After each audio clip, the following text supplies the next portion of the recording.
structure in Gaza, killing many men, women and children. And this isn't just by the Palestinian estimates. There was a recent report by The Guardian and two other outlets which had access to classified information from the Israeli military that said around 83% of the people who have been killed so far from the Palestinians are actually civilians.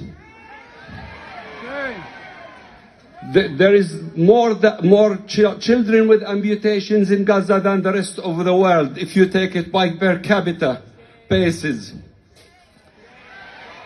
And this is ongoing. And these numbers do not include those bodies which evaporated from the massive bombs.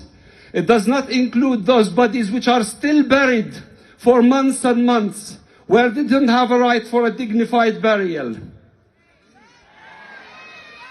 And the genocide kept going on and on because no one did anything to stop it from carrying on. And we move to the second stage, the medicide, which is a new term that I have learned recently, despite being a physician for over 20 years. Medicide means the systemic and targeted destruction of the healthcare system, targeting healthcare facilities once and again, to take it out of action and make it unfunctional, killing doctors, nurses, and all healthcare workers on purpose in targeted attacks. Not only that, starving them so that some of them collapse while they're trying to operate. How cruel can this be? This is now recognized by international experts from the United Nations, who have identified this medicide as evidenced by all the evidence they've collected. We have our doctors from Bansma who volunteered on the ground, and they witnessed the effects of the starvation on the healthcare workers. They suffered hunger themselves, and they witnessed the suffering of the Gazan people. And not only that, add to the numbers I mentioned to you earlier about the bodies that evaporated and the ones under the rubble, all those who had medical conditions which would have been treatable if the genocidal regime hasn't taken out their healthcare facilities. Imagine if our hospitals in Canberra don't work. What will happen to people with heart attacks, with heart failure, with all the ailments, with cancers? All those people who died, no one knows their true number. We probably lost more than 200,000 people. And yet everyone is watching. And everyone is talking, but no one is making any real action to trying to stop this cruelty and this criminality. And guess what? What does a criminal normally do after the crime? Bury the evidence. We now have one of the highest rates of journalist killing in history. There is no other modern conflict that's seen 8 to 9 journalists killed, targeted every day, or every month, sorry. This is higher by far than any other conflict. And why would you do that? If you're not committing any crimes, why would you ban the international media from going in to show the lies you've been spreading everywhere, the accusations that are unfounded? Why would you target journalists? Yes, because they are armed. I agree. The journalists were armed. They were armed with their voices, with their lenses, to uncover and expose their criminality, to expose this cruelty that has never been precedented, and more so to kill 5 or 6 from Al Jazeera journalists just before their assault on Gaza, just before the ultimate crime they're trying to do now. And do you think the criminal stops there? No. Benjamin Netanyahu decided that is not enough time. He's not held accountable. He's been charged by the International Criminal Court. But let's move to the next phase.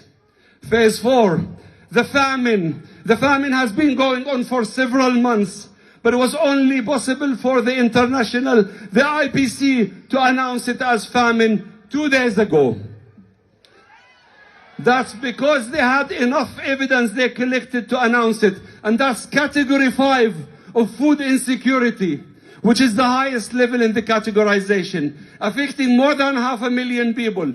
But when I read the report closely, it said they couldn't comment on the north of Gaza because they did not have access. But I know from people who worked in the north of Gaza that the famine is even worse there. So it's not only 500,000, it's probably more than 1 million, if not 1.5 million out of the 2 million people are struggling. And what they did, they set up these death traps. Death traps for people to choose. Do you want to die of hunger? See your children die of hunger, or you go and get sniped by the people who use them as targets. They use them as targets. They shoot them for fun. As witnessed by one of the British surgeons who was there. He said, one day we'll get everybody shot in the head or neck. Next day they're all shot in the chest. And next day they're shot in the testicles. They're practicing. Can you imagine what sort of a sick mind will practice on children as targets for hunting? Can you believe that? And across all this, we've all seen the pictures of the young Amir, the little boy who walked 12 kilometers, not part of his school cross-country activity.